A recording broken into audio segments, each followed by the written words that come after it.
Listo, vamos a comenzar la clase, creo yo. Vamos a comenzar la clase y por lo tanto ya comenzamos a grabar en este momento la clase, ¿ya? Y se van uniendo más personas, no hay problema, no se preocupen, voy a estar al pendiente de eso, porque veo que les ponen en el lobby, en alguna parte de entrada antes de ingresar, entonces ya. Pero, pero por el momento, cuando la persona entre, si entra a un lobby, ya, ya acepto para que ingrese.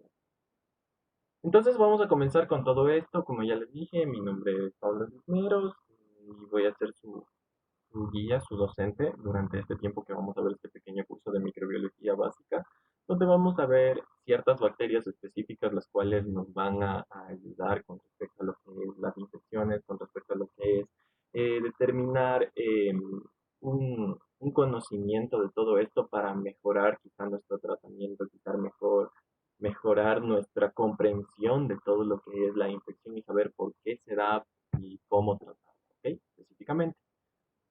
Sé que con respecto a este curso, sé que es voluntario, sé que no se les está obligando como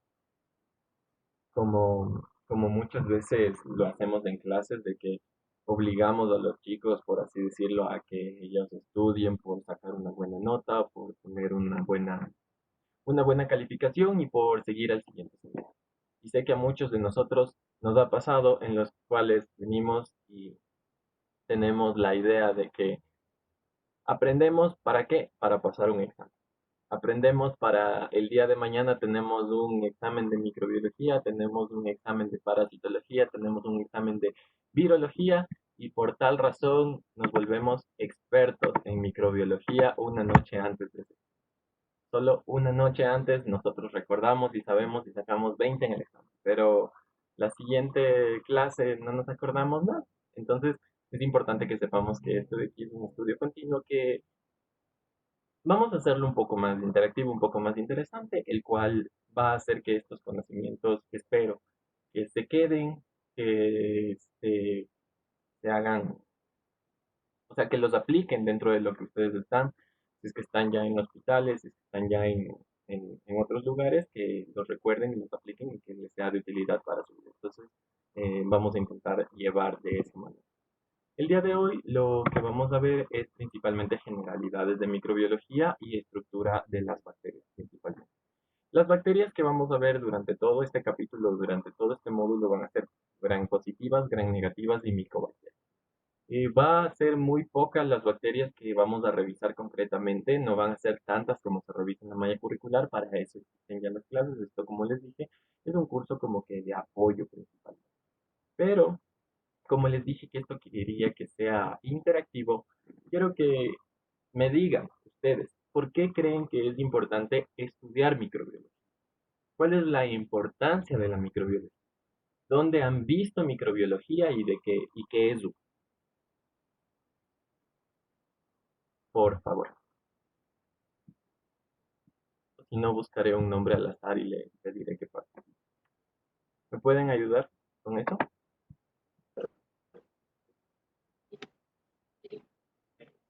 Porque ciertas patologías se relacionan con esta materia, con bacterias, con... Muy bien. No sé quién habló. Por favor, cuando vayan a hablar, digan por lo menos su nombre para, creo que Milena, porque ese me salió acá.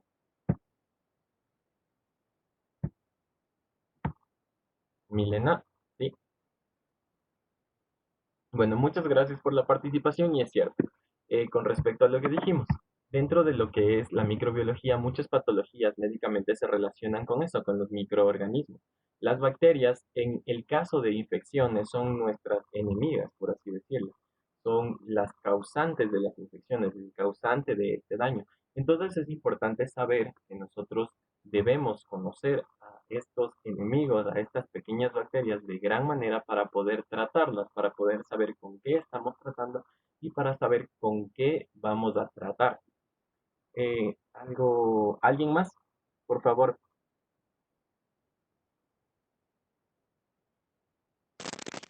Eh, Hola, mi nombre es Stephanie y me parece importante estudiar microbiología porque esta materia nos va a enseñar la estructura y cómo funcionan muchos microorganismos. Y si nosotros sabemos eso, podemos conocer las vías para combatirlos y de esta manera eliminarlos, en el caso de que sean negativos.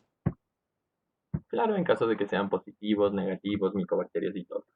Nos ayuda a nuestro conocimiento para el tratamiento. También, ¿quién ha escuchado de que las bacterias nos ayudan también para bien o son buenas, por así decirlo? Porque no todas son malas. Luis, dime, Hola, hola, hola, ¿me escuchan? bajito pero sí. Ya, bueno, yo he escuchado que, por ejemplo, algunos productos como la insulina, que la artificial, la sintética, se produce a partir de la levadura. Las bacterias que están allí ayudan a producir insulina, que después se la reparten en todo el mundo. Y es ¿cómo se llama? El tratamiento principal de los diabéticos. Exactamente. Hace mucho tiempo la insulina, muchas gracias Luis por tu participación.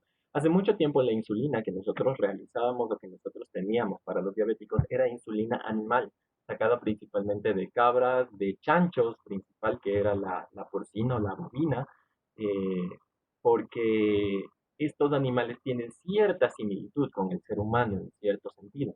Entonces, se utilizaba esto, pero se veía que el tratamiento no era eficaz porque había efectos adversos, había reacciones adversas, había indicaciones las cuales no se podían administrar, entonces causaba muchas más muertes, muchos más decesos por diabetes en fases avanzadas, que después de que se descubrió, como tú dices, dentro de esto de la levadura y también las esterichas, las cuales son productoras de enzimas, fueron modificadas genéticamente y trabajaron con ingeniería génica, que vamos a ver en la siguiente clase, para lo que es la modificación de la producción de enzimas y crear insulina humana basada en células como que fueran células B pancreáticas. Ellas creaban la insulina humana y se comenzó a comercializar.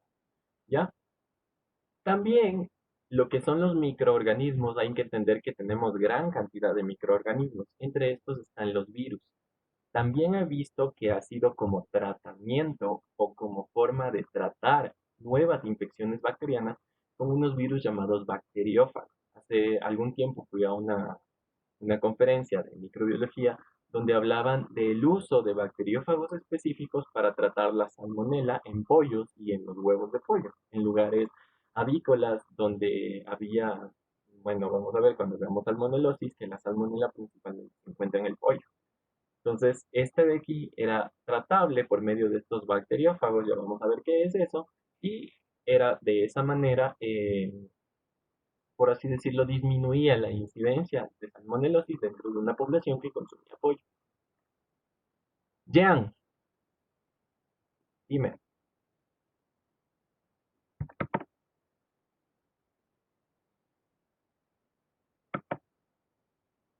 ¿aló?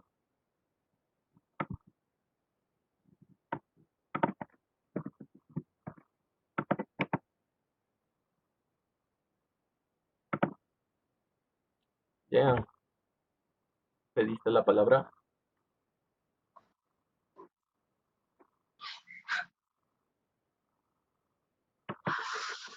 ¿No?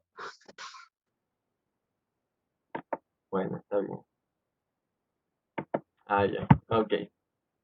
Yo te desmuteé pensando que pediste la palabra, pero bueno, ya nada. A ver, otro uso o algo que más que hayan escuchado de la microbiología.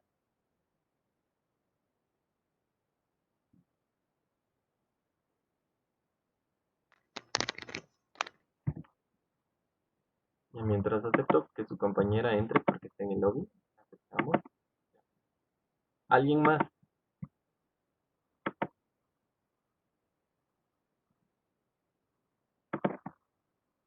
¿Nadie?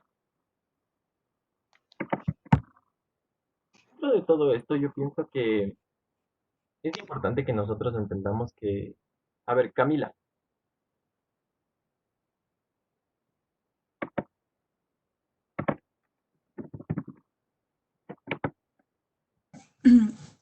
Buenos días, soy Camila y quería decir que que también entender la microbiología nos permite también entender que forma una forma de protección a nuestro cuerpo. Por ejemplo, la flora intestinal, que son bacterias que ayudan para la descomposición de los alimentos. Sin esas simplemente no podríamos digerir y procesar todo. Muchas gracias, Camila. Exactamente, como les dije, no solo existen bacterias malas, también existen bacterias buenas y nosotros estamos llenos de bacterias. Estamos repletos de bacterias en todo nuestro organismo, desde la piel por fuera hasta por dentro. Existen varios sitios donde sí son específicamente estériles en nuestro organismo, donde no existen bacterias, no debería haber bacterias, pero el resto de nuestro cuerpo se encuentra lleno de bacterias.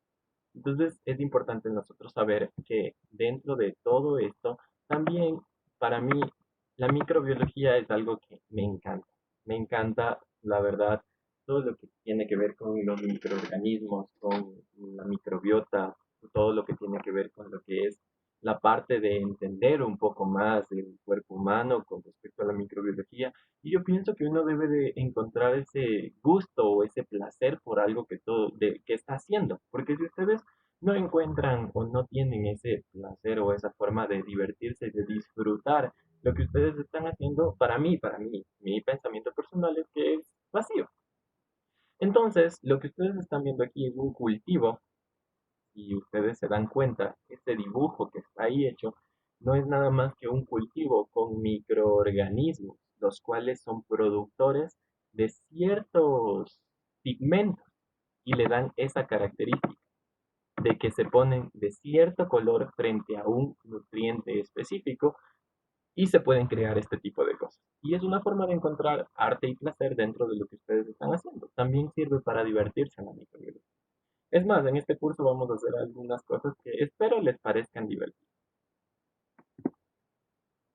La ingeniería genética y la microbiología están muy ligadas, como ya habíamos visto en la insulina y todo esto. Muchas bacterias fueron modificadas para crear nuevas enzimas, para crear nuevas cosas y para hacer nuevos fármacos también, para descubrir cómo funcionan.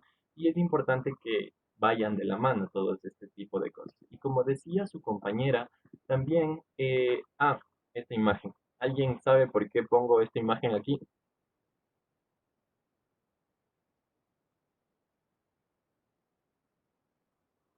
¿Alguien ha escuchado algo acerca de la microbiología y el yogur? Exacto. Las bacterias producen, o hay cierto tipo de bacterias que son productoras, o mejor dicho, causan una, eh, por así decirlo, fermentación o degradación de ciertos elementos que tienen la leche, los lactobacilos y todos estos, que cuajan la composición de la leche y la convierten en yogur específicamente. Entonces, la microbiología también nos sirve para eso, nos alimenta deliciosamente. No sé si aquí hay alguien que no le gusta el yogur, pero por lo menos a mí sí me gusta. Entonces, para eso también nos sirve la microbiología, para conocer un poco más de las cosas que nosotros estamos haciendo y de ciertos productos en los cuales aporta bastante.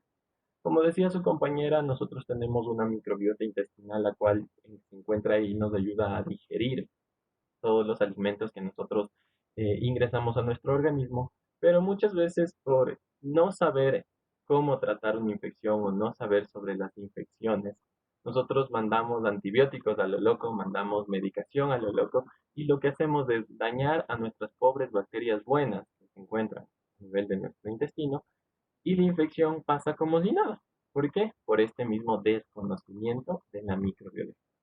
Para infecciones virales, para infecciones que son por parte de virus. Mandamos antibióticos, que penicilinas para faringoamigdalitis virales que pasan en 7 días o que no necesitan. O a veces para problemas herpéticos. Mandamos que amoxicilina, que acitromicina, que clindamicina. Y no son nada más que infecciones virales. Entonces, eso también es importante.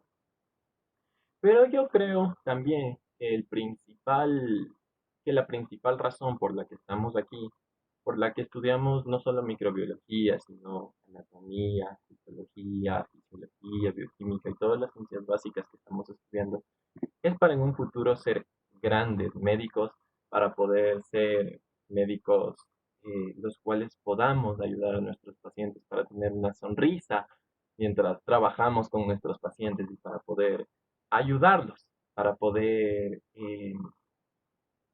salvar vidas y para poder curar estas infecciones. Sí, un gran médico ya lo sé, para curar estas infecciones, las cuales nosotros tenemos a nivel de todo, de todo, porque esto tiene que ver con todo, ¿ok? Entonces, comenzando con eso, es importante que nosotros sepamos por qué estamos aquí, para qué estamos aquí, lo que vamos a aprender y todo eso. Entonces, esta pequeña introducción, ¿ya? Igual, hasta que las personas entren, salgan y todo eso, eh, creo que ya estarían la mayoría de participantes, ¿ya? Listo, chicos. Comenzando con la definición de microbiología. Microbiología, bueno, todas las palabras tienen una definición etimológica que significa de dónde viene cada palabra según sus bases griegas, latinas, hebreas, antiguas, lo que sea que tengan. Entonces, la definición etimológica de microbiología viene de la palabra micros, que significa pequeño, bios, que significa vida, y logos, que significa estudio. Entonces, microbiología significa el estudio o la ciencia que estudia a los seres vivos que se encuentran a un tamaño microscópico o pequeño. Recordemos que el ojo humano, si mal no me acuerdo en histología, decían que el ojo humano solo podía ver hasta un punto de 200 micrones, si no estoy mal. Exactamente, 200 micrómetros o 200 micrones. Eso significa que debajo de esto de aquí no podemos ver y para eso necesitamos elementos especiales como son los microscopios. Los microscopios son principalmente el elemento que nos va a ayudar a ver lo de la microbiología y existen los de campo oscuro, los de campo claro, los de aumento, los electrónicos y todo un grupo de microscopios, los cuales nosotros tenemos a disposición para el estudio de la microbiología y ver bacterias. ¿Por qué? Porque los microorganismos también van desde tamaños tan pequeños hasta menos de 10 micrones y tamaños incluso más grandes de bacterias mucho más grandes que pueden llegar hasta a veces los 100 micrones, poco menos también. Entonces es importante saber que para eso utilizamos el microscopio y el estudio de la microbiología nos ayuda. Las ramas de la microbiología se van a dividir dependiendo de los microorganismos que nosotros tenemos. Principalmente a todas estas palabras para definirle como una rama, lo único que le vamos a añadir es la palabra logos o estudio. Entonces, los microorganismos que tenemos son bacterias, él lo estudia la bacteriología, los hongos, que estudia la micología, los virus, que estudia la virología, y los parásitos, que estudia la parasitología. En este curso nos vamos a basar en bacteriología y virología. Sé que en la nueva malla de la U Central ya añadieron micología, no me acuerdo en qué semestre, si no estoy mal, creo que en séptimo o en sexto, creo que vi en la nueva malla y me parece algo súper chévere, porque micología es algo que hay bastante a nivel de lo que es la parte oriental, a nivel de lo que es la parte de la costa, y también tenemos algo de descubrimientos sobre hongos nuevos aquí en la sierra, no tanto por las condiciones climáticas, pero me parece súper chévere. Y parasitología ustedes ven o vieron anteriormente en tercer semestre, entonces en eso no se ahondará, más se verá lo que es bacteriología y virología. Entonces estos microorganismos son los principales que van a causar enfermedades. Dentro de este grupo, los virus pueden ser virus de ADN o ARN y su libro menciona otro que son los priones. Los priones no son microorganismos como tal, por así decirlo, como celulares o como portadores de ADN o de ARN como son las bacterias o los virus. Los priones son proteínas codificables o codificadas, las cuales pueden infectar una bacteria y cambiar ciertos tipos de receptores, que son los PRP, y estos de aquí van a producir otras proteínas, las cuales van a desarrollar la enfermedad. Principalmente son relacionadas estos priones con las encefalopatías. ¿Ok? Entonces, es importante saber la comparación de cada uno de estos microorganismos, teniendo en cuenta los virus, las bacterias, los hongos y los protozoos. Solo entre virus y bacterias vamos a basarnos ahora que dentro de la composición celular, las bacterias son consideradas como células. Tienen una membrana, una pared, un citoplasma y cosas citoplasmáticas o elementos citoplasmáticos, los cuales se encuentran dentro de la misma y le ayudan en el proceso enzimático. Los virus no son células, los virus son elementos acelulares que necesitan de un hospedador celular para su funcionamiento, su replicación, su supervivencia y todo eso. ¿Qué es importante que nosotros sepamos de aquí? Principalmente esto de aquí, los ribosomas. Dentro de los virus, los ribosomas no existen porque los ribosomas sirven para codificar proteínas. Los únicos que codifican proteínas son los elementos celulares. Entonces, las bacterias tienen una característica especial. Si nosotros vemos en esta zona, dice que el tamaño ribosomal es de 70S. Nuestras células eucariotas tienen una composición diferente ribosomal. Nuestra composición ribosomal es 80S, muy diferente a las bacterias que es 70S, mientras que los virus no tienen ribosomas porque no codifican. Tampoco tienen otros elementos como mitocondrias, como superficie externa, como membranas, y no tienen motilidad. Los virus no poseen una motilidad. Los virus siempre necesitan un transportador, un carrier que los lleve. Por eso la mayoría de contagios por virus son por contacto directo, por flush, por estornudo, por todo esto, por gotículas de aerosol que salen de nuestra nariz, mientras que ciertas bacterias sí tienen la capacidad de moverse dentro de nuestro organismo con respecto a lo que es la motilidad o fuera del mismo. ¿Ok? Entonces, de ahí con respecto a lo que es ácido nucleico, ambos tienen DNA o RNA, con eso no hay problema.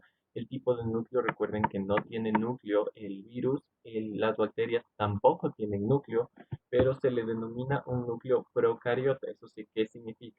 Que el material genético se encuentra en un nucleoide a nivel de lo que es la parte citoplasmática y no específicamente en un core. O sea, nosotros tenemos aquí, en el caso de la eucariota, la célula, la membrana, el citoplasma y aquí está el núcleo. Mientras que en el caso de la procariota, nosotros tenemos célula, la membrana, el citoplasma y el núcleo está aquí, así, dispuesto en todo lo que es el citoplasma, sin necesidad de un core o de una zona central donde todo el material genético se, se agrupa. Entonces eso también ya lo vamos a ver a medida que vayamos avanzando. Puntos clave. Pueden olvidarse quizás todo lo que les dije antes de la microbiología, de los núcleos, de los ribosomas y todo, pero esto de aquí no se van a olvidar porque es muy importante para lo que nosotros vamos a ver y vamos a analizar y después vamos a entender la fisiopatología y todo y la farmacoresistencia y los fármacos, que cómo actúan y por qué existen a nivel de nuestro organismo y de las bacterias. Entonces, principalmente, diferencia ribosomal eucariótica. ¿Qué significa? Los ribosomas de las bacterias son 70S y tienen subunidades diferentes a los ribosomas de las eucariotas que son 80. Segundo, poseen flagelos, fimbrias o pili. No poseen las tres, o mejor dicho, pueden poseer las tres o no pueden poseer ninguno. No significa que una bacteria deja de ser bacteria por poseer o no poseer estos de aquí, porque estos de aquí son elementos accesorios de la bacteria que no tienen, por así decirlo, que no son específicamente necesarios para la bacteria, pero sí ayudan a ciertos mecanismos fisiopatológicos dependiendo del tipo de bacteria. Otra cosa. Las bacterias siempre van a tener una pared.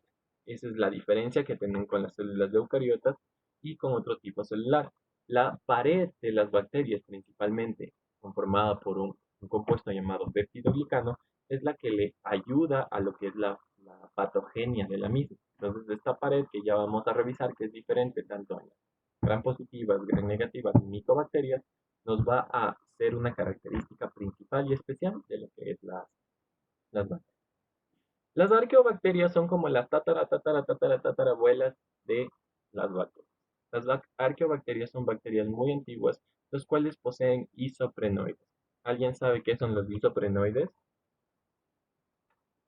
¿Alguien leyó el capítulo? Esa es la pregunta. ¿No? Los isoprenoides son principalmente la estructuras de ésteres que están ligados dentro de lo que es la membrana de las arqueobacterias, las cuales van a ayudarle a resistir a la bacteria y las cuales van a ayudarle a ser mucho más resistentes que las bacterias generales. Ya cuando lleguemos a esa parte vamos a hablar de este tipo de bacterias. Los micoplasmas son la única excepción dentro de las bacterias, las cuales carecen de pared celular y solo tienen membrana. Y como decían sus compañeros, es importante que nosotros sepamos que estas bacterias existen en convivencia con todos los seres vivos de este universo. Pero esta convivencia puede ser de tres tipos: mutualismo, parasitismo y comensalismo. Una persona que me diga qué entiende o qué sabe de lo que es el mutualismo, por favor. Katy. Eh, bueno, trata de un beneficio mutuo entre dos seres. Entonces, a comparación, por ejemplo, de parasitismo, uno va a salir perjudicado mientras que el otro beneficiado. Ya. Y ya que topaste también el parasitismo y el comensalismo, Mm, no sé, yo le relaciono mucho con el mutualismo y el simbismo y no encuentro diferencia, la verdad. claro, es que lo que pasa es que el mutualismo y la simbiosis es exactamente lo mismo, solo que un término es biólogo y el otro término es, no me acuerdo de qué otra rama, pero es exactamente lo mismo, sino que en biología se utiliza el término simbiosis, ¿ya? Pero ahora con el comensalismo, ¿qué se te viene a la mente o qué has escuchado? O alguien más que me ayude con el comensalismo. Muchas gracias, Katy, por tu participación. Exactamente, no sé quién escribió, pero exactamente Juan Diego.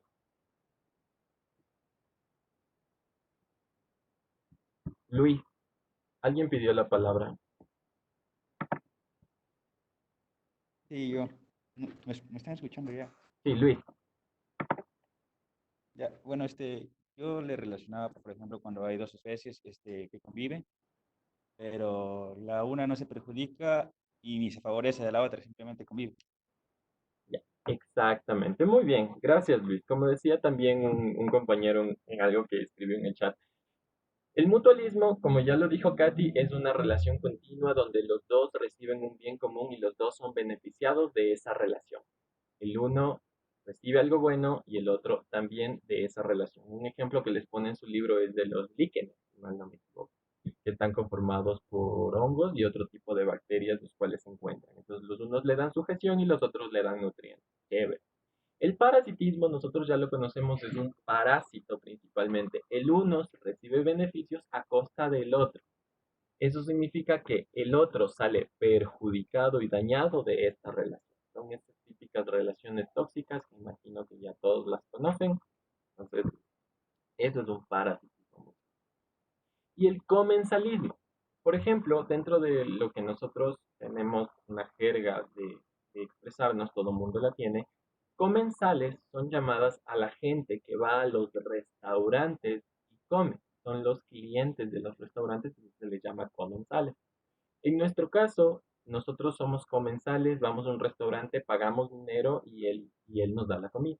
En el caso de las bacterias, el comensalismo no es nada más que alguien que se beneficia, o una bacteria que se beneficia de otro organismo sin necesidad de hacer daño.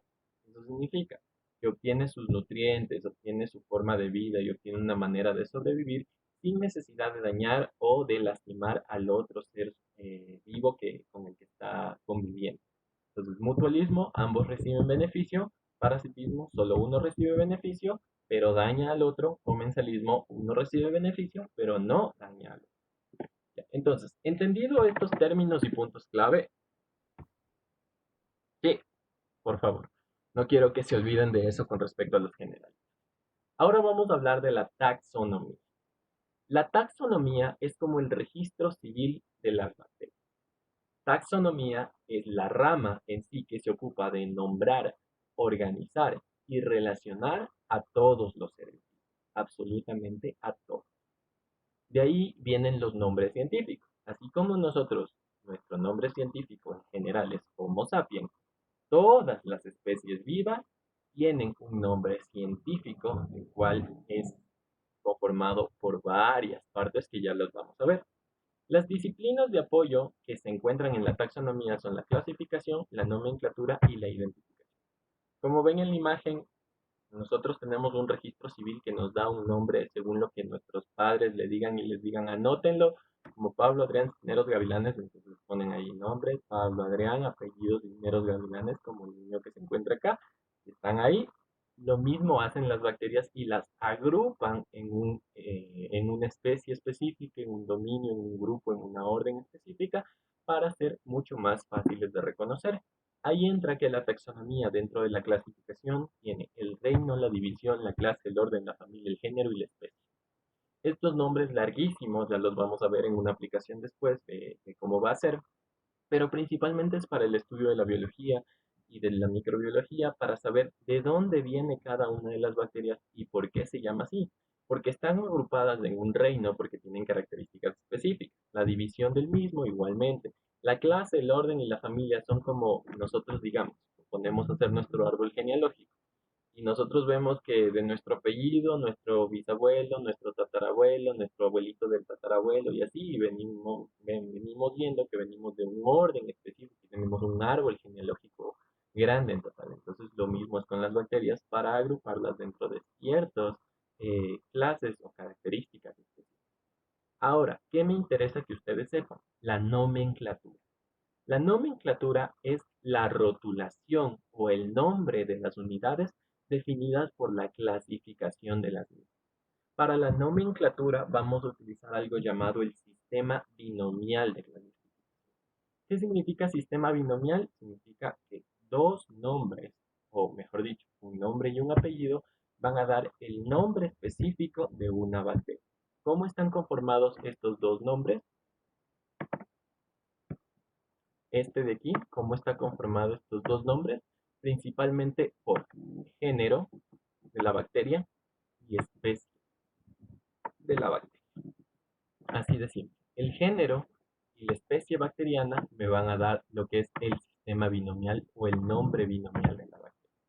El género, por ejemplo, el que pertenece todo esta bacteria es del género Escherichia y la especie es Coli, que es principalmente la patógena para nosotros. De ahí puede que existan otras, las cuales también sean no patógenas y patógenas. De ahí nosotros tenemos, por ejemplo, los géneros estafilococos y streptococos, que son los más comunes, son una gran familia, un gran género, que de ahí tienen varias especies. Entonces tenemos el Staphylococcus aureus, el Epidermidis, el Saprophyticus, tenemos el Streptococcus galactiae, el Viridans, el Mutans y todo esto. E incluso dentro de eso hay otra forma de clasificar, que es la identificación de las mismas, que se va a dar por genotipos y fenotipos. ¿Alguien me dice qué es un genotipo y qué es un fenotipo?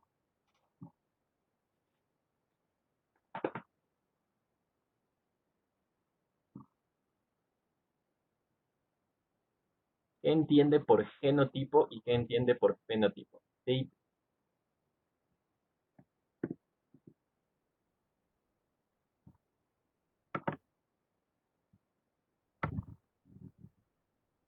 A ver, David. Okay.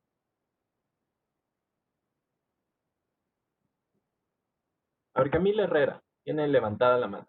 Camila.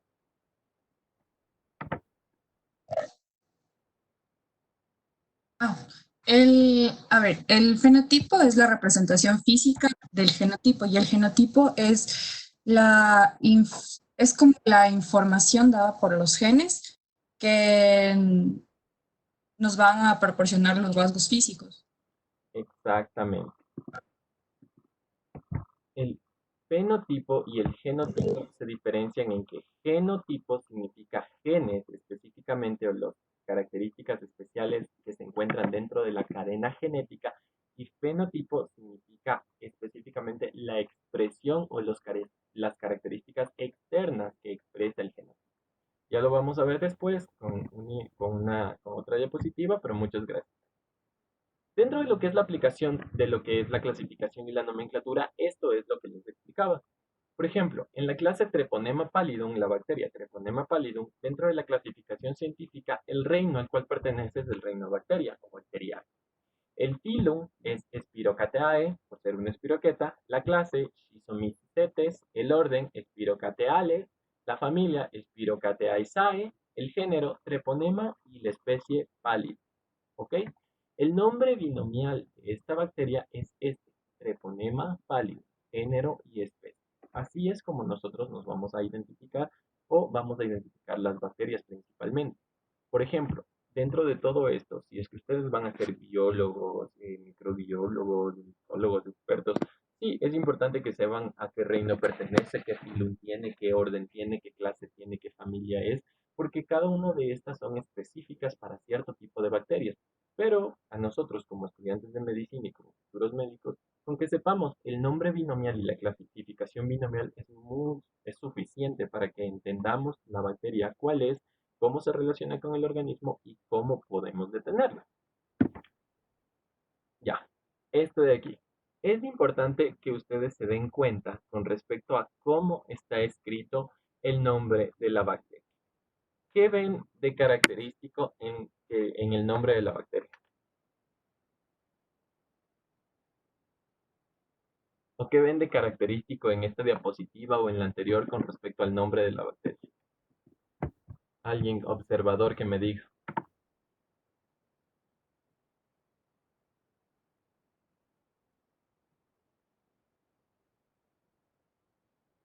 Muy bien, está en cursiva.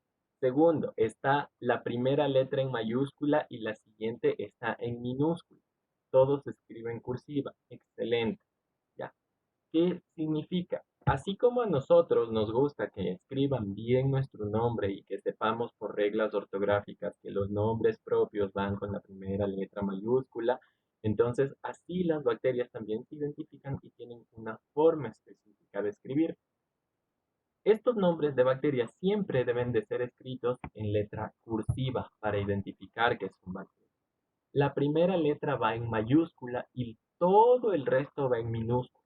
Eso significa que si yo escribo E.coli, a pesar de que la regla ortográfica me diga que después de un punto aparte, un punto seguido sigue una mayúscula, en el caso de microbiología obviamos esa regla y ponemos la siguiente en minúscula. Otra cosa, si es que nosotros no tenemos bonita letra, si es que nosotros no sabemos hacer letra cursiva, letra manuscrita y así todo bonito, ¿qué podemos hacer? Subrayar esta bacteria. Y al subrayar esto de aquí significa que es un nombre de bacteria, lo cual está bien escrito y también tiene, espérense, alguien está en el hoy. Y también es una manera correcta de expresarnos y de identificar a las bacterias. Por ejemplo, dentro de lo que es la parte de la microbiología, en clases de microbiología que yo sé tener, a mis alumnos les digo, nombre de bacteria que no está en cursivas, tiene 0. Nombre de bacteria que esté mal escrito, tiene 0. ¿Por qué? Porque, por ejemplo, dentro de microbiología sí he visto casos y he visto veces en que les pongo a escribir, no, les pongo a escribir Helicobacter pylori y me ponen así. Ya, y ustedes saben el resto. O si no, en vez de escribir pylori así, ponen pylori, así, y el resto. ¿Ya? Entonces, por ejemplo, nombres que estén así están mal escritos. Y para mí, dentro de lo que es la microbiología y mis alumnos de micro, tenían 0. Y les decía, este nombre está mal escrito. ¿Por qué? Porque tienen un nombre específico específico, el cual deben saber ustedes cómo escribir, así como a ustedes les gusta que sepan su nombre, que sepan escribir bien su nombre, y se generan grandes problemas de registro civil, de un montón de cosas. Si no escriben bien su nombre, ustedes deben saber que las bacterias es lo mismo, porque si ustedes no identifican bien una bacteria, no se sabe a qué bacteria pertenece, a pesar de que se asuma, o sea, es el único Helicobacter pylori, porque esté mal escrito, no, porque puede existir otra bacteria que se nombre así igual, pero tenga una letra de más o una letra menos, y no es la misma. Entonces, entendido esto,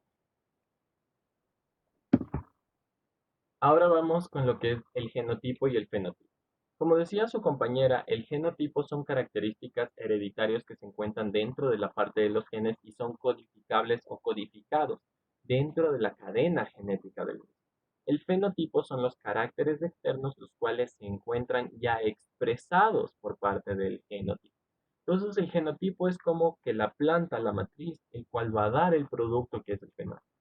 Nuestro genotipo es que nosotros tengamos el cabello negro, que tengamos los ojos cafeces, que tengamos la nariz de esta forma, las orejas chiquitas, grandes, la cabeza chiquita, grande, la boca chiquita, grande.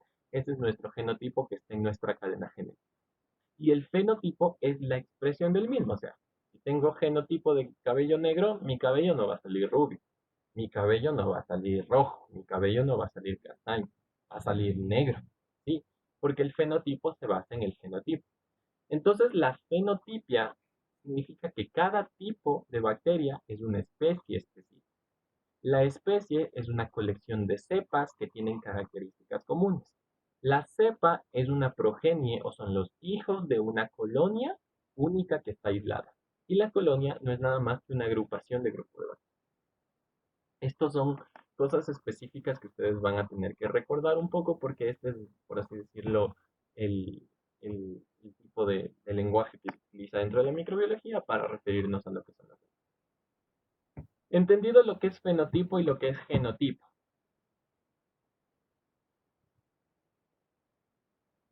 Ya. Por si acaso no hayan entendido, esta frase me la dijo un doctor y siempre ha sido mi característica para saber. Recuerden que fenotipos vemos, genotipos no sabemos. Significa, genotipos son la parte interna, no tenemos ni la más pájara idea a menos que le hagamos un cariotipo, pero la expresión de estos son los fenotipos. Ya. Ahora, otra forma de clasificación de las bacterias también son por características específicas que tienen cada una de estas bacterias. Entonces, estas bacterias se pueden clasificar por forma, por tamaño, por movimiento, por color, por rasgos bioquímicos, por características fisiológicas, por respuestas antimicrobianas y por composición genética. Aquí es que nosotros encontramos la gran gama de bacterias que a veces son cocos, bacilos, bacilos, que por el movimiento son anfítricas, lofótricas, por el color son gran positivos, gran negativos, ácido alcohol resistente, por rasgos bioquímicos son aerobias, son anaerobias, son fermentadoras de la lactosa, no fermentadoras de la lactosa, por características, por respuestas antimicrobianas, son resistentes a las carbapenémicos, son creadores de penicilinasas, son resistentes a las tetraciclinas, cosas como esas. Entonces, también se las puede clasificar o subdividir a las bacterias, aparte de la taxonomía que ya se ha hablado, para ubicar a las cepas o a las especies específicas dentro de un grupo. Eso significa que yo tengo quizás mi especie de Escherichia y tengo una cepa específica, la cual de esta especie de Escherichia, la cual es de género de especie, perdón, de género Escherichia y de especie coli, entonces una Escherichia coli, pero estas cepas, que es una agrupación de las mismas, es resistente a la penicilina, porque es productor de beta-lactamasa. Entonces, por esa razón, esta cepa específica tiene otras características que, digamos, la cepa de allá que me invento es modificada y es productor de piocianina. Entonces, así me van a dar cepas específicas y subdivisiones características dependiendo de forma, tamaño, movimiento, color, rasgos bioquímicos, respuestas o etc. ¿Ok? Entonces, para la clasificación de cada una de estas células o de estas bacterias, nosotros vamos a tener por la forma, que es una de las formas más fáciles de clasificar. Esto de aquí quiero que se aprendan y que memoricen porque les va a servir mucho después a futuro y cuando nosotros ya igual sean médicos, cuando sean rurales. Porque, por ejemplo, hacer una tinción de Gram y hacer un reconocimiento bacteriano por la forma bacteriana es un proceso que se demora, no les miento, 30 minutos en el laboratorio. En 30 minutos ustedes tienen una tinción de Gram y ustedes pueden reconocer una bacteria. A diferencia de que ustedes, por ejemplo, les mandaron a la punta del final de Shushufindi, donde se llega después de 3 días en canoa a hacer su rural.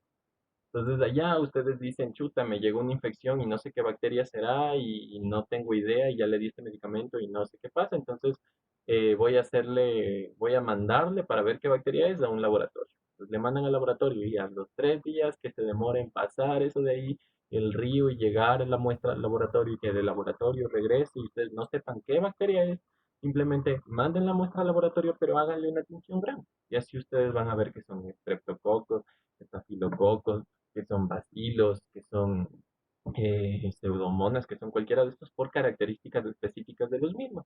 Entonces dicen, ha sido esto, entonces ya tengo mayor orientación hacia el tratamiento. ¿Ok? Entonces, bacterias circulares, que son bolitas, se van a llamar cocos, igual que los cocos.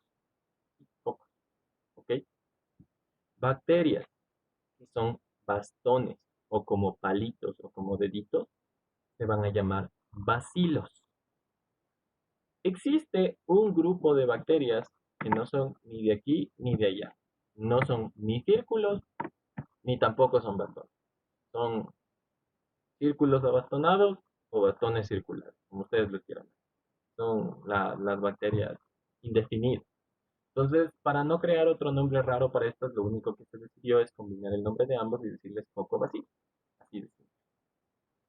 Y finalmente, las bacterias, las cuales son en espiral o que parecen cursiva, como nosotros vemos en esta parte de acá, son las espiroquetas. Las espiroquetas también tienen su división, que son las leptospiras, las borrelias y los trepones. Y los vibriones. Los vibriones tienen la característica de que son como comas, si se dan cuenta. Son como signos, son así, como una C o como una coma. ¿Ok? Esa es la característica que se dan en los vibriones. Ahora, los cocos y los bacilos se pueden agrupar en diferentes formas, los cuales van a tener otra característica más o otra añadidura al nombre de ellos, pero siempre van a mantener la base de la forma. Eso significa que así tengan una añadidura como es estrepto, diplo o estafilo, siempre van a ser cocos. ¿Ok? Entonces, bacterias que se agrupen en pares, tanto de bacilos como de cocos, van a ser diplococos. ¿Ok? Perdón chicos, alguien va a entrar ahora. Pero bueno. Bacterias que se unan en pares van a ser diplococos o diplobacilos. Si son pares bolitas, diplococos. Si son pares tubitos, son diplobacilos. Bacterias que se unan como filas, como cuencas de rosario, como eh, no sé si han visto esas violitas que sirven para bajar o para subir ciertos tipos de cortinas. Ya, esos de ahí son llamados estreptos. Si son bolitas, son estreptococos. Si son palitos, son estreptobacilos. ¿Ok? De ahí, los cocos tienen otra forma también de agruparse, que son las tétradas cuando son en 4, o las arcinas, que son en 4x4. O sea, las tétradas son en una sola dimensión, 4 bacterias agrupadas, y las arcinas son en más dimensiones porque son 4 bacterias agrupadas con otras 4 bacterias y forman como un cubo de bacterias. ¿Ok? De ahí los estafilococos, que son otro grupo específico que vamos a ver, son una agrupación principalmente de los cocos, los cuales van a estar conformados, o mejor dicho, reunidos en forma de la literatura dice que de racimos de uvas. Si ustedes se dan cuenta, esto de aquí es una que tiene una mayor complejidad, una mayor división, tiene tanto alto, largo y profundidad, y son como racimitos que se encuentran en cada uno de estos, y son racimitos de uvas que se van a encontrar dentro de lo que son las bacterias cocáceas. ¿Ok? Entonces, recuerden, bolitas, cocos, pueden agruparse como diplo, como estreptos o como estafilos, bastoncitos, bacilos, se pueden agrupar como diplo, como estreptos, los indefinidos, los cocobacilos, y los, y los espirales, que pueden ser espiroquetas o vibriones. ¿Entendido esto? Por favor, sí. ¿Entendieron? Chévere. Entonces, si entendieron, esto de aquí va a estar súper fácil.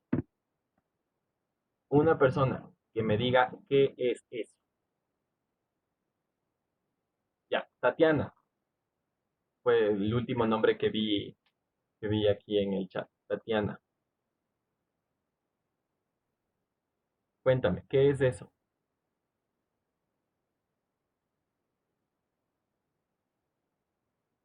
¿No? ¿Nadie?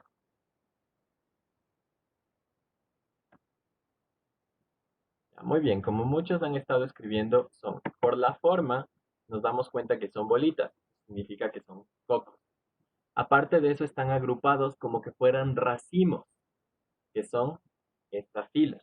Entonces es un estafilococo. Si ustedes ya supieran tinciones, sabrían que es un estafilococo gran positivo. ¿Por qué? Porque es moradito. Pero ya vamos a ver tinciones. Ok, muy bien a todos. ¿Alguien más que me diga qué es eso? Por si acaso no vean, esto de aquí. Es esto.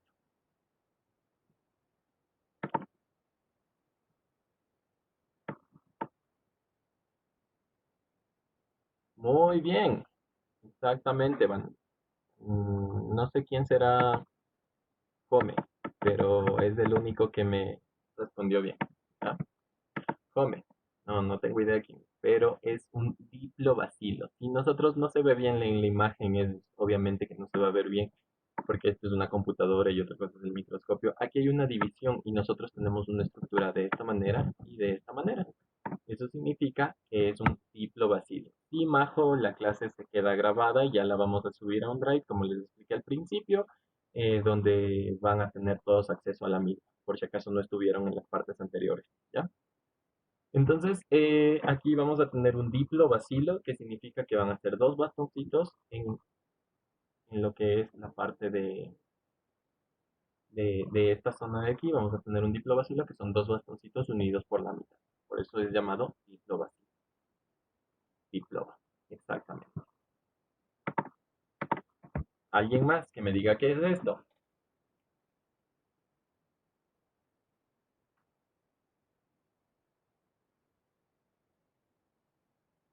Oh, les escucho, les leo, por favor. Ya, muy bien. Todos están en lo correcto. Sí. No, no. Alison, no. Es un estreptococo. Sí, muy bien.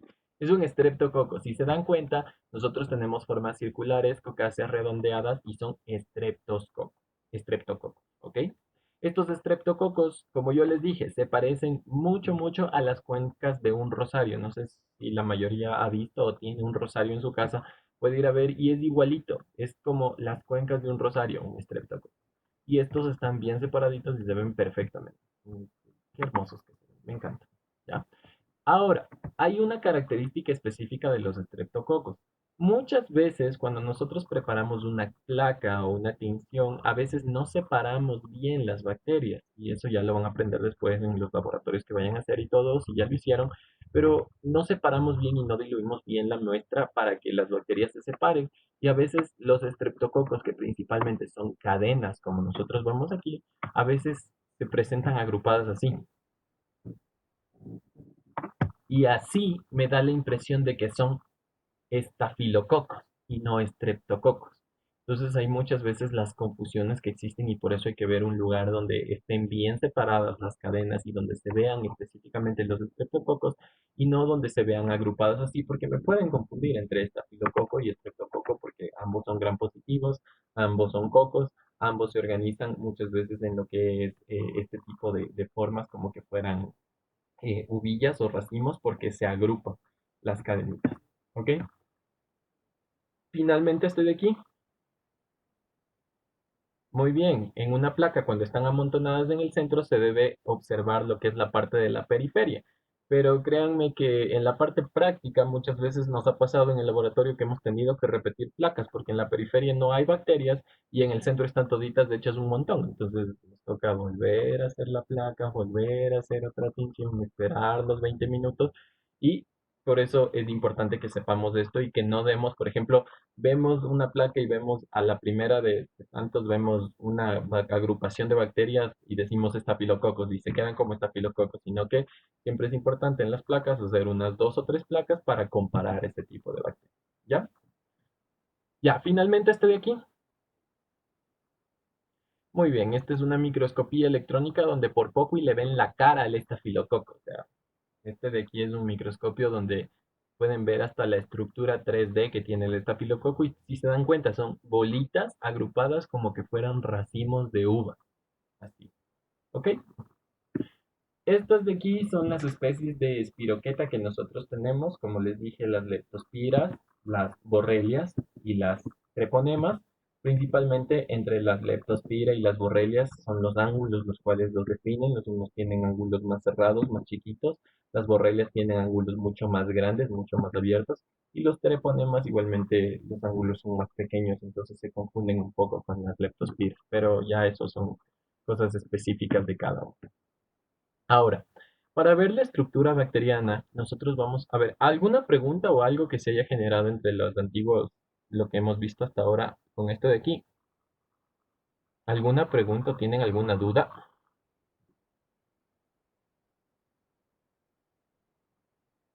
No, nada.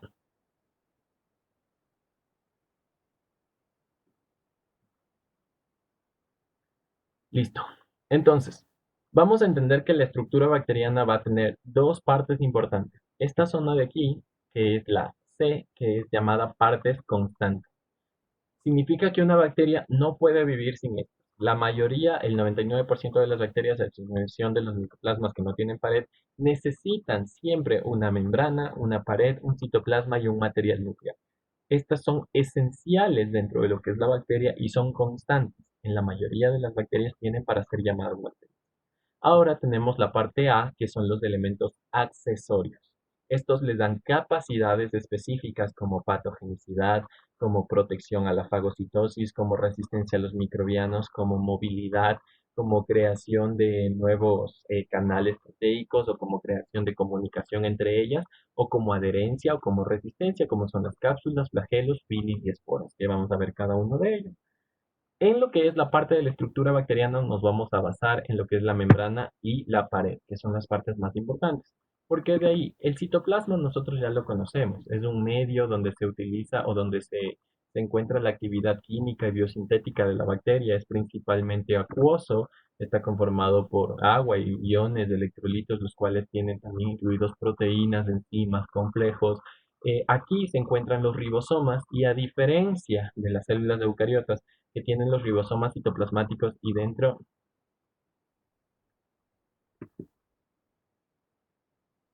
¿ya?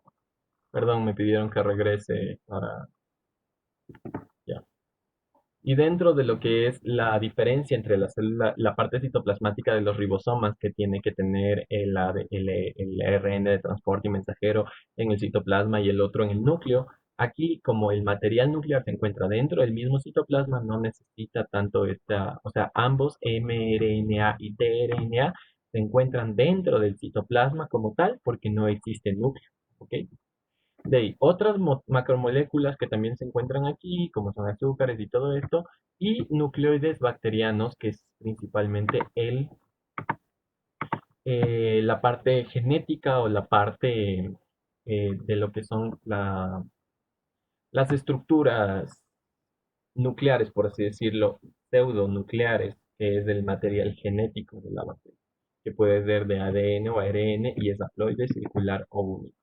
Como ya les he dicho, este citoplasma es importante con respecto a lo que es los ribosomas. Hay una confusión que yo la tenía cuando estaba estudiando microbiología. A mí me dijeron que los ribosomas de la bacteria eran 70S y los ribosomas de nosotros humanos eran 80S. pero que los subunidades del ribosoma 70S son el 50S y 30S, y yo cuando una vez en una prueba no me acordaba de qué número de ribosomas eran las bacterias, pero me acordaba de la subunidad 50S y 30S, porque ahí actúan los fármacos y ya vamos a ver después eso.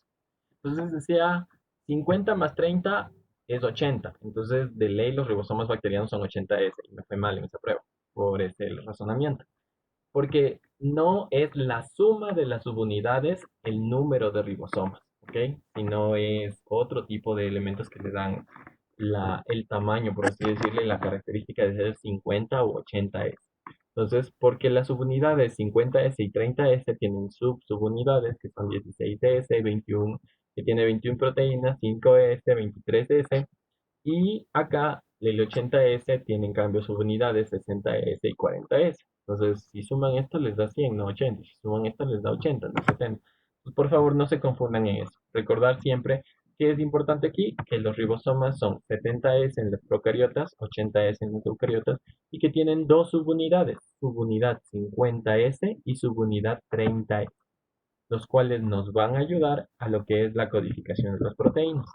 ¿Por qué es importante que se aprendan esto? Porque cuando nosotros veamos farmacología de la respuesta bacteriana, lo que son antimicrobianos, vamos a ver que el fármaco dice, por ejemplo, el aminoglucósido tal actúa bloqueando reversiblemente la subunidad 23S del dominio 50S.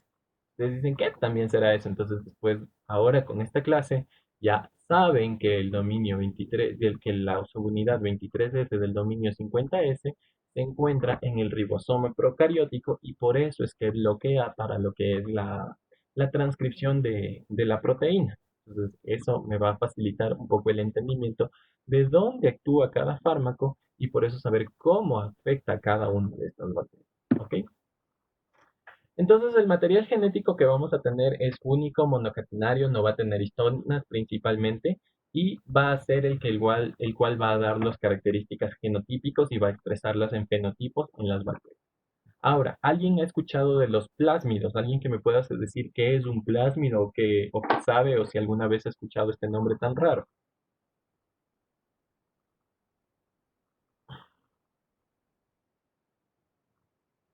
¿Nadie?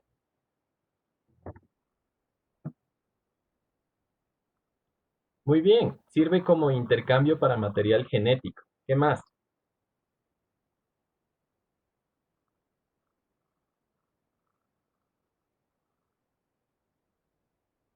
Bueno, nadie más. Los plásmidos son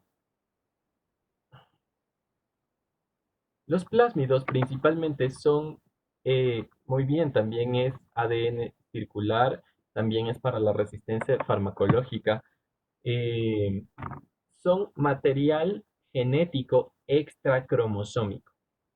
Dentro de la bacteria, si nosotros tenemos aquí una cadena, la cual está con las características esenciales de la bacteria y le ayuda a la bacteria a ser lo que es, los plásmidos son características no esenciales o elementos no esenciales que le ayudan a la bacteria a sobrevivir o a tener ciertas habilidades mucho mayores que otro tipo de bacteria. Para mí, los plásmidos les dan superpoderes a las bacterias.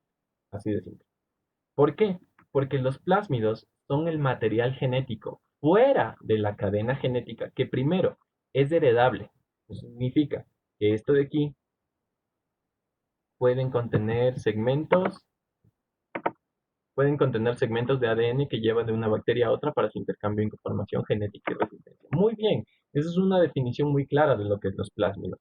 Pero para entenderle un poquito más dentro de todo ese concepto, como les digo, es material genético de ADN o tienen segmentos de ADN, son pequeñas porciones de ADN, principalmente circulares, fuera de toda la cadena grande de ADN que tiene la bacteria, que pueden ser para resistencia farmacológica, que pueden ser para pigmentos específicos, que pueden ser para creación de enzimas específicas, hidrolíticas o desintoxicantes, que pueden ser para darles la producción de ciertas enzimas para nuevas rutas metabólicas. Entonces, estos plásmidos también son primero heredables, significa que puede la progenie de esa célula heredar al resto de cepas para que sigan creciendo con esa misma característica. Así es que se ocurre que las cepas, por ejemplo, de Escherichia coli, que eran eh, productoras de beta-lactamasas, después tienen toda una cepa grandota de productoras de beta-lactamasas. Aparte de eso, son transmisibles. Eso significa que la misma cepa de productoras de beta-lactamasas, si es que yo cojo y le uno con otra cepa que no es productora de beta-lactamasas, después de un tiempo dejo 2 días crecer las dos cepas juntas y resulta que toda la cepa es productora de beta-lactamasas. ¿Es por qué? Porque estos plásmidos pueden transmitirse por medio de un procedimiento llamado conjugación, que lo vamos a ver en la siguiente clase, que nos ayudan a esto principalmente, a transmitir este material genético o estos superpoderes que son heredables, aprendibles, modificables y que son creados o adquiridos gracias a estrés que se da dentro de la bacteria. Ya vamos a ver en la parte genética qué es específicamente, pero quiero que se vayan con esta ideita de lo que son los plásmidos para cuando lean el siguiente capítulo. Ahora, la envoltura bacteriana, principalmente, como les dije, nos vamos a centrar en dos cosas, la membrana y la pared. ¿Para qué sirven? Para protegerlas de un ambiente hostil, para que se protejan de una osmolaridad externa, para cualquier daño químico o para la resistencia ante antibióticos. En la membrana no vamos a ahondar mucho. Una membrana está formada por fosfolípidos, ustedes ya lo saben por biología, una parte fosfolipídica, una parte hidrofóbica, una parte hidrofílica que se encuentra afuera y adentro. El medio externo es hidrofóbico, el medio interno es hidrofílico y todo esto que nosotros ya sabemos de las membranas, ¿no es cierto?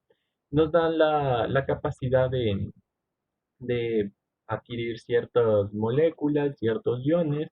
Las proteínas se encuentran dentro de estas en un 70%, pueden ser proteínas de transporte, proteínas estructurales, proteínas para mecanismos, proteínas como receptores, entonces tienen todo esto específicamente. Ahora sí, las arqueobacterias poseen estos isoprenoides que no tienen grupo fosfato dentro del fosfolípido y no tienen específicamente la parte fosfolipídica, sino como les dije, son cadenas de ésteres asociadas como una membrana o como una envoltura. Esto le da la capacidad de ser muy resistentes y mucho más que otro tipo de bacterias. ¿Alguien alguna vez ha escuchado de ¿alguien alguna vez ha escuchado de las bacterias extremófilas? Que me diga, por favor. ¿O qué entiende por bacterias extremófilas?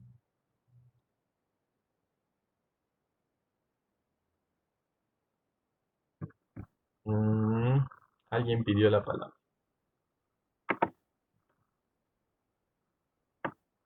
Sí, se escucha. ¿Sí? David, dime. Son aquellas bacterias que pueden vivir en ambientes extremos. No sé si leí bien, pero algunas pueden vivir o tienen que vivir más bien en condiciones o muy frías o con ambientes muy ácidos y así. Excelente. Muchas gracias, David, por la participación. Los isoprenoides son específicamente, como decía su compañero, bacterias, las cuales son llamadas extremófilas porque necesitan un ambiente extremo para poder sobrevivir porque se han adaptado a ese ambiente. Nosotros, como seres humanos, antes pensábamos que en lugares, por ejemplo, los lugares, las laderas internas de un volcán, el fondo marino, los lugares como el Polo Norte y el Polo Sur, zonas donde hay temperaturas de hasta 50, 70 bajo cero, o en lugares donde hay temperaturas de hasta más de 400, 500 grados centígrados. Nosotros decíamos, esas zonas son estériles, son zonas naturales estériles, porque ahí nada puede sobrevivir, en ese calor extremo que va a sobrevivir, o en ese frío extremo que va a sobrevivir, o en esa presión marítima extrema que va a sobrevivir. Ahí nos encontramos con las arqueobacterias y sus isoprenoides, que son bacterias que nos dieron la forma de sobrevivir a esas zonas. Y gracias a estas bacterias, el estudio de estas bacterias, se han hecho varios avances científicos en lo cual es resistencia y todo esto, y lo que es la investigación para buscar formas de que igual otro tipo de elementos sobrevivan dentro de las bacterias para tratamientos, como por ejemplo lo que les decía de los bacteriófagos y cosas como es. Entonces es importante que nosotros entendemos que estas bacterias son como que unos tatarabuelos o los abuelitos de lo que son las bacterias, los cuales también, por ejemplo, en el Mar Muerto que existe, una osmolaridad mucho más grande en la salinidad, que existen este tipo de bacterias y que no son zonas estériles, sino que también existen bacterias ahí. ¿Alguien quería decir algo? Nadie. Ya. Bueno. Entonces, esto de aquí va a ser su padre nuestro de microbiología con respecto a lo que es las bacterias. Las funciones de la membrana celular son muy importantes que siempre recuerden. ¿Y por qué les digo el Padre Nuestro? Siempre es una referencia que les hago acuerdo incluso a mis alumnos, porque esto tiene que estar así como que les pregunten y ustedes saben de memoria y de una. ¿Por qué? Porque cuando veamos fármacos también vamos a ver que los que afectan la membrana celular van a afectar algunas de estas funciones, porque estas funciones son las que le mantienen viva a la bacteria como tal. Entonces, la permeabilidad selectiva, transporte de electrones y fosforilación oxidativa, excreción de enzimas hidrolíticas, transporte de moléculas para síntesis de DNA y poseen receptores proteicos para ligandos específicos. Estas 5 funciones son las que la mantienen a la bacteria como tal viva y la que la mantienen haciendo las funciones específicas que necesita la bacteria para sobrevivir dentro del medio. Recuerden, este de aquí ustedes lo tienen que saber así como les digo. ¿Y por qué les digo eso? Porque, por ejemplo, cuando les daba microbiología en tercero a los chicos de la U, esta pregunta iba en el primer examen, iba en el segundo examen, iba en el tercer examen, iba en el cuarto examen y en el de recuperación. ¿Cuáles son las 5 funciones? O a veces no las 5. ¿Cuáles son las funciones de la membrana bacteriana? Entonces es muy importante que sepamos porque esto es lo que le da vida a la bacteria. Esto es lo que le mantiene a la bacteria funcionando y con vida. Sin esto la bacteria puede morir. Entonces hay que saber cómo afectar esto para que la bacteria muera. ¿Ok? Es importante saber que también el 50% de la membrana citoplasmática es semifluido y eso sirve para el crecimiento celular. Este de aquí crece a diferencia de nosotros que nos crecemos por mitosis. Ellos crecen por fisión binaria, pero es igualmente la membrana tiene que ser semifluida para que pueda expandirse, crecer y dividirse. Es un esquema de cómo se ve una membrana bacteriana. Vamos a ver las zonas que ya hemos visto, los fosfolípidos, las proteínas estructurales, los glicolípidos, las proteínas integrales, las porinas que se encuentran en la parte central, las proteínas de transporte, todo esto, los oligosacáridos que tienen una membrana celular y que le ayudan a las 5 funciones que hemos dicho. ¿Ok? A ver, la permeabilidad. Aquí es importante saber algo. Lo que es el transporte y la permeabilidad tiene 2 métodos, el pasivo y el activo. El pasivo nunca será igual que el activo y el activo nunca será igual que el pasivo. ¿Por qué? Por la energía, que en nuestro caso es el ATP. El activo usa más energía, el pasivo no usa energía. Así de simple. Los métodos pasivos y activos ya los van a ver específicamente cómo son a nivel de lo que es bioquímica y fisiología, o si es que ya lo vieron, pero simplemente el pasivo son dos, que es la difusión simple y la difusión facilitada, que trabajan con respecto a lo que es un gradiente de concentración con o sin transportadores, y el activo, en cambio, estos sí se asocian a iones y son ligados por ATP. Eso significa que requieren del uso de energía para mandar de un lugar de menor concentración a veces a un lugar de mayor concentración, en contra del gradiente. Así como nosotros vimos o han visto en fisiología que tenemos los transportes que son el simple, el transporte activo simple, el cotransporte y el contratransporte, aquí también en microbiología les llaman como transporte unipuerto, sin puerto y antipuerto. En inglés uniport, sin port y antiport. ¿Ya? Estos transportes son igualitos que nosotros tenemos como por ejemplo a nivel de lo que es nuestro organismo. Por ejemplo, el unipuerto son moléculas que pasan por una molécula transportadora, por una proteína transportadora de un lugar hacia otro. Digamos, los iones que salen de nuestro estómago por las células, que salen cloro y hidrógeno y forman el ácido clorhídrico afuera. Sería una comparación de los unipuertos. El sin puerto es el cotransporte de las bacterias.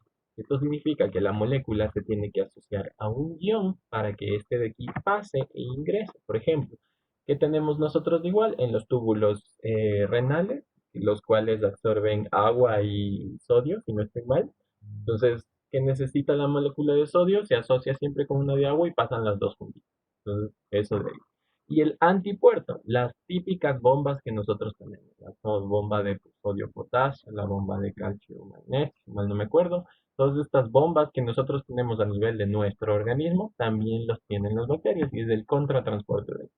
Mientras una molécula entra o ingresa, la otra molécula sale. Estos transportes son específicos porque muchas bacterias utilizan este tipo de transportes para su metabolismo y su crecimiento.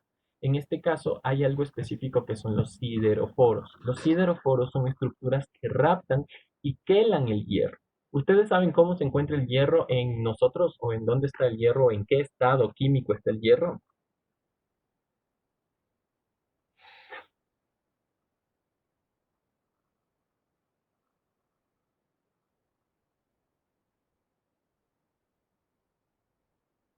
Ya.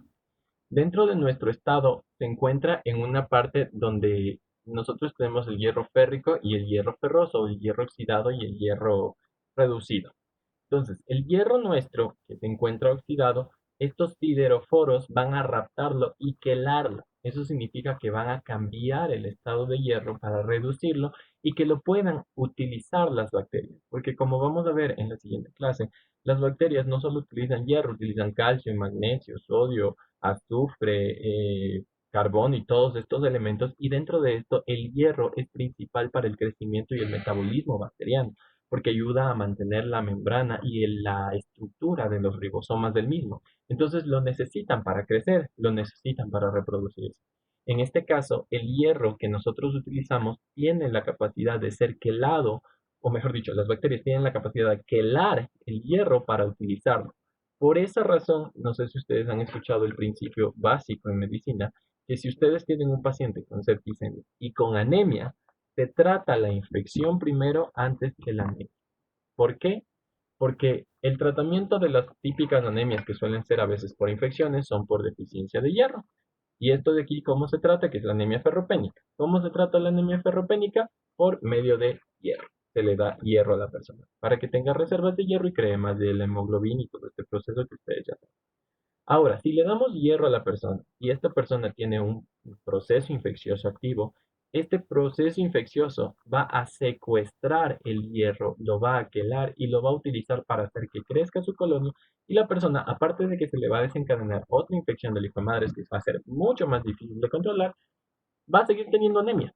Entonces, una infección con anemia ferropénica se trata primero la infección y después la anemia ferropénica. ¿Ok? Nunca se da hierro. La pared celular principalmente está compuesta por mureína, mucopéptido y peptidoglicano. El peptidoglicano es uno de los principales elementos los cuales nos van a ayudar para identificar las paredes de las gram positivas y las gram negativas. Se encuentra mucho mayor en las gram positivas. Y la tinción de gram es otra forma de clasificación donde se van a teñir de morado y de rosado. ¿Ok? Gram positivas son moradas y gram negativas son rosadas. Es todo un proceso que ustedes ya lo han de ver o ya lo vieron en un laboratorio, el cual se sigue por medio de dos colorantes que son el cristal violeta y la azafranita.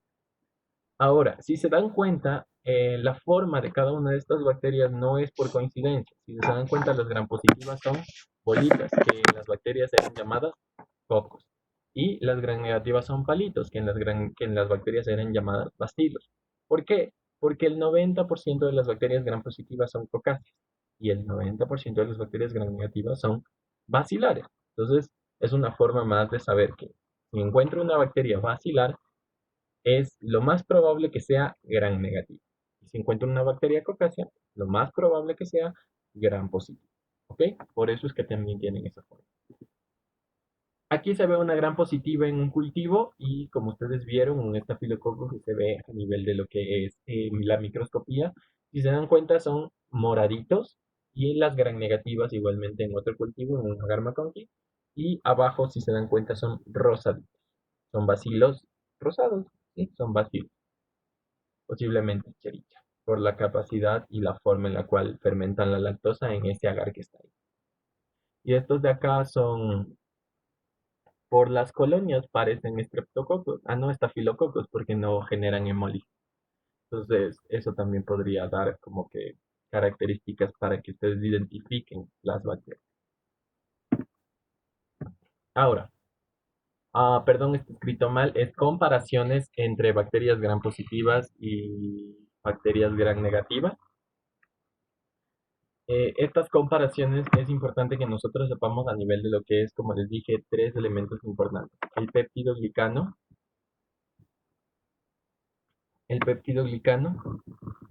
y el ácido teicoico, que se encuentran principalmente positivos a nivel de lo que es las bacterias gram positivas. El péptido glicano se encuentra tanto en las gram positivas como gram negativas, pero en las gram positivas tiene mucho más péptido glicano que en las gram negativas. Es por eso que dentro de las gram positivas se tiñen mucho más fuerte con el cristal violeta que las gram negativas, y por eso es que se hacen moradas las gram positivas y rosadas las gram negativas. El ácido teicoico es una estructura que se encuentra solamente en las gram positivas.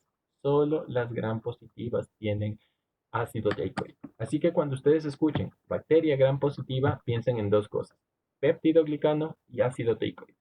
¿Por qué? Porque estos dos elementos son los principales elementos para la patogenicidad de las mismas y las que me van a ayudar para que la bacteria sea patógena y pueda ser resistente, y le da la identificación de la misma. Ahora, dentro de las gram negativas vamos a tener dos elementos que son: las gram negativas tienen dos membranas, una membrana interna y una membrana externa, y tienen lipopolisacáridos, cosa que las gram positivas no tienen. Las gram positivas no tienen dos membranas, solo tienen una, y no tienen lipopolisacáridos. ¿Por qué? El péptido glicano, que es de las gram positivas, es símil al lipopolisacárido, que es de las gram negativas. Porque los lipopolisacáridos, como dice ahí en el cuadrito, pueden actuar como endotoxinas, los cuales van a dar la patogenicidad de las mismas bacterias.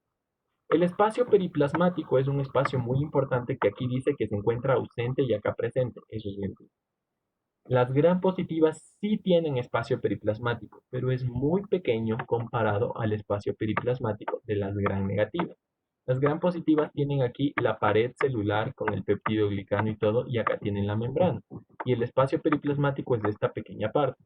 Mientras que las gram negativas acá tienen la membrana externa, aquí tienen la membrana interna, aquí tienen parte del péptido glicano, aquí tienen parte de la pared, y aquí está el espacio periplasmático en toda esta zona.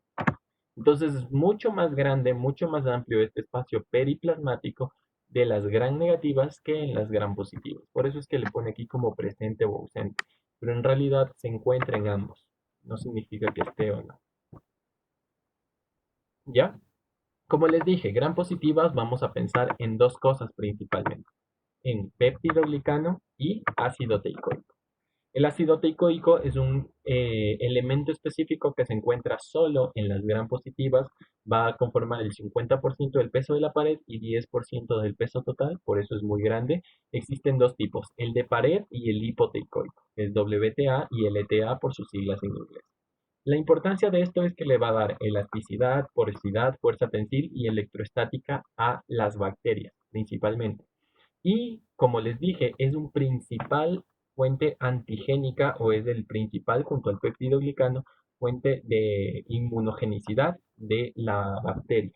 Por eso tienen nombres específicos en ciertas bacterias, como en el Streptococcus pneumoniae, llamado antígeno de Forssman, y en el Streptococcus pyogenes es llamado proteína M.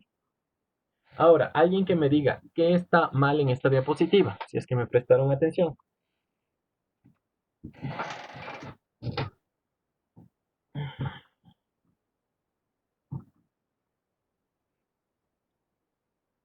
¿Nadie? Exactamente. No está en cursiva el nombre de las bacterias. Es un nombre mal escrito.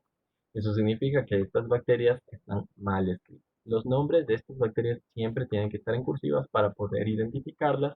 Y Luis, ¿querías decir algo?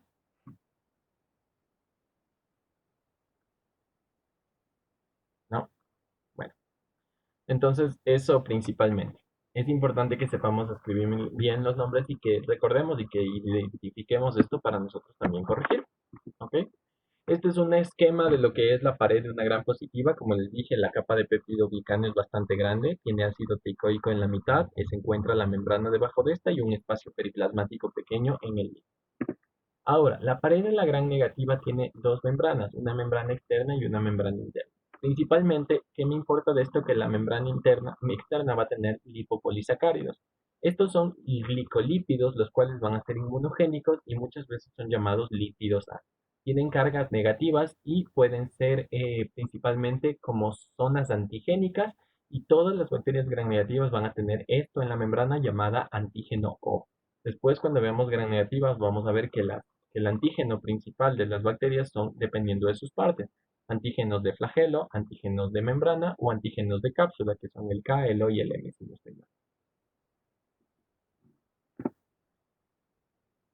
Ahora, dentro de lo que es el espacio periplasmático, nosotros vamos a entender, como les dije, que es algo muy importante con respecto a lo que es la zona donde va a ayudarse la bacteria para desintoxicarse, para tener bombas de flujo, para rechazar fármacos, para tener resistencia, y es aproximadamente del 20 al 40% de un volumen celular como tal. Eso significa que nos va a ayudar principalmente a todo lo que es la bacteria para ser más resistente. Y las lipoproteínas, que son cadenas ligadas de la misma. Este es un esquema que vamos a tener, como les dije, aquí tiene dos membranas, una membrana externa, una membrana interna, un espacio periplasmático y estos de aquí que son los lipopolisacáridos que tienen el antígeno O como principales fuentes de inmunogenicidad. Las micobacterias son bacterias específicas, también conocidas como bacilos ácido alcohol resistentes y contienen estructuras especiales en su pared. Cuando pensemos en micobacterias vamos a pensar en dos cosas, ácidos micólicos y ácidos grasos, o ceras, los cuales le van a dar la resistencia a la tinción, al ácido y al alcohol principalmente. Estos de aquí se van a teñir con una coloración llamada Sil-Nielsen que se va a ver de esta manera. Van a ser bastoncitos rosados en un fondo azul. ¿Ok?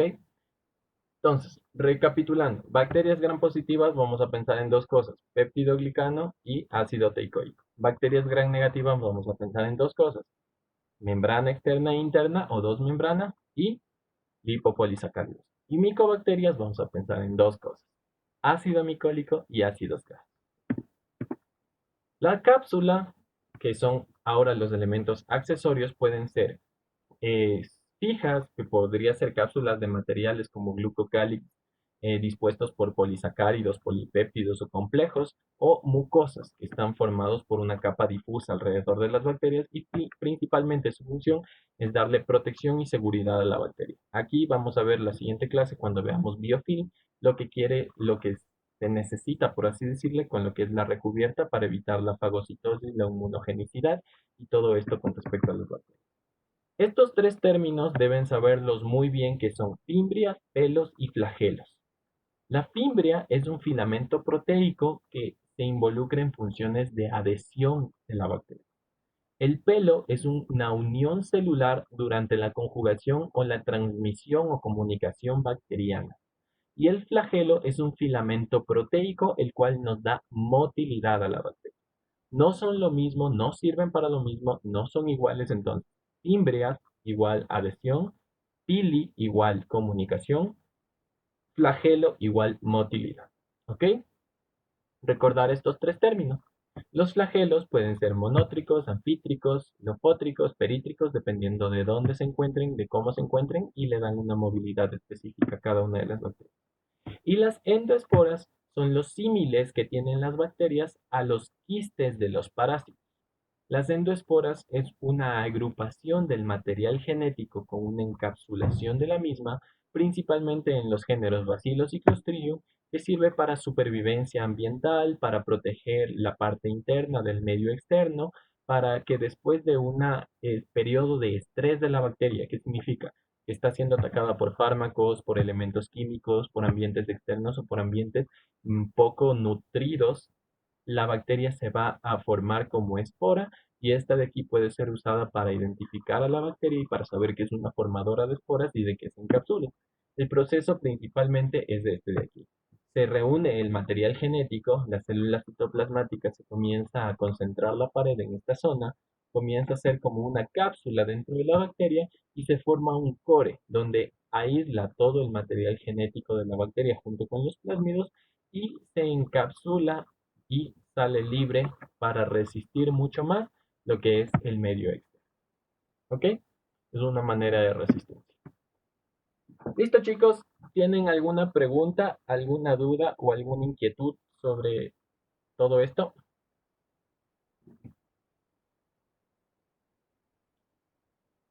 Nada.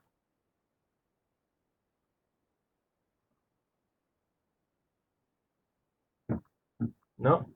Alguien diga algo, por favor.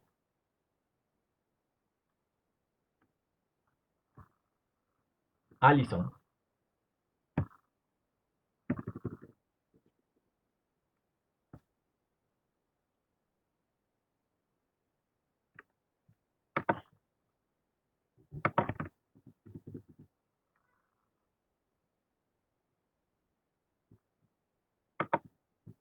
Déjame ver.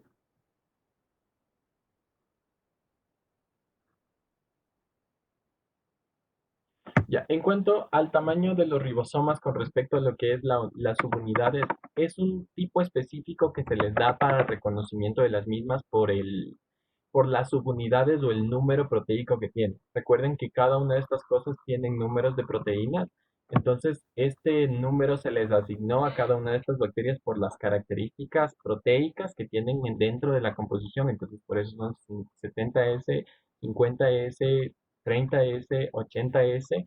Entonces, esa característica específica les pusieron para identificarlos. De todas maneras, eh, ya le voy a ver y vemos eso en la siguiente clase, cuando veamos genética bacteriana como tal. Ya, dentro de las bacterias, las micobacterias, dos cosas, recuerden, bacterias gram positivas, dos cosas, peptidoglicano y ácido teicoico. De bacterias gram negativas, lipopolisacárido y dos membranas. Micobacterias, dos cosas, ácidos micólicos y ceras y ácidos grasos. ¿Ya? Son las que se tiñen con silmuris. ¿Qué más? ¿Qué criterio tenían las micobacterias aparte del ácido micólico? Ya les estoy diciendo que tienen ácidos grasos y ceras. Estos les hacen mucho más resistentes a lo que es la parte de los alcoholes, a lo que es la parte de los ácidos, lo cual nos sirve para la tinción. Igualmente, dentro de lo que me olvidé mencionar dentro de las micobacterias, como son ceras y ácidos grasos, el momento de la tinción hay que hacer una fijación calentando la placa o pasándola por fuego, porque si ustedes han visto, cuando una vela se le prende fuego, se comienza a derretir. Esto pasa en la bacteria y el calor hace que la cera se vuelva un poco menos estable y que la tinción entre a lo que es la parte de la bacteria y eso pueda ayudarme a que se tiña de este color rosado o con la safranina. ¿Ok? ¿Qué más pueden explicar? Ya, los antígenos, cuando veamos bacterias gram negativas, vamos a ver específicamente, pero como les dije, los lipopolisacáridos que tienen las bacterias gram negativas también son la parte antigénica de las gram negativas, así como el peptidoglicano es la parte antigénica de las gram positivas. Entonces, los lipopolisacáridos, que es el antígeno de membrana, tiene llamado antígeno O principalmente. De ahí hay muchas bacterias, como por ejemplo la Klebsiella, que tienen cápsulas principalmente, y esta cápsula o este glicocáliz tiene otro tipo de antígenos por los peptidoglicanos que se encuentran en esta cápsula, y estos son llamados antígenos K. Y finalmente, si mal no recuerdo, son los antígenos M, no son L, si mal no recuerdo, ya lo voy a revisar bien, que son los antígenos que se encuentran, no, perdón, antígeno H. Estos de aquí son los antígenos que se encuentran solo en las bacterias móviles, los cuales se encuentran a nivel de lo que es flagelo y nos van a diferenciar de una bacteria que es flagelar de una bacteria que no es flagelar. Entonces ya le vamos a revisar mucho más en las bacterias gram negativas, pero son los tres antígenos, O, K y H. Antígeno de membrana, antígeno de cápsula y antígeno de flagelo.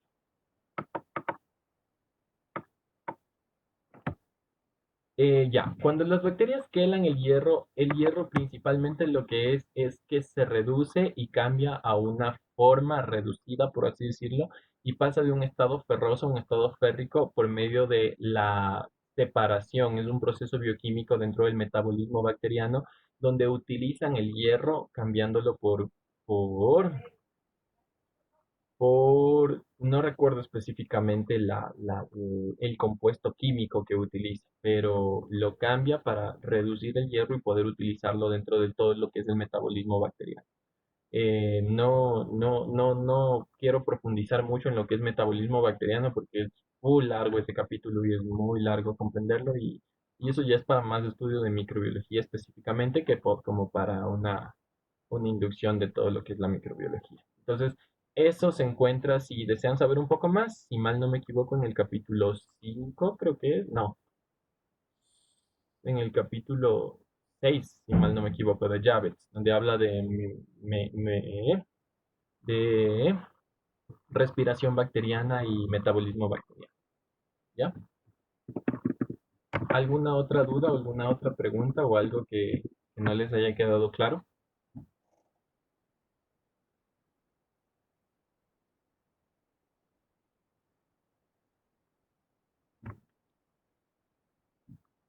¿No? Ya, entonces voy a dejar de compartir esto, detener el curso. Vamos a detener la grabación.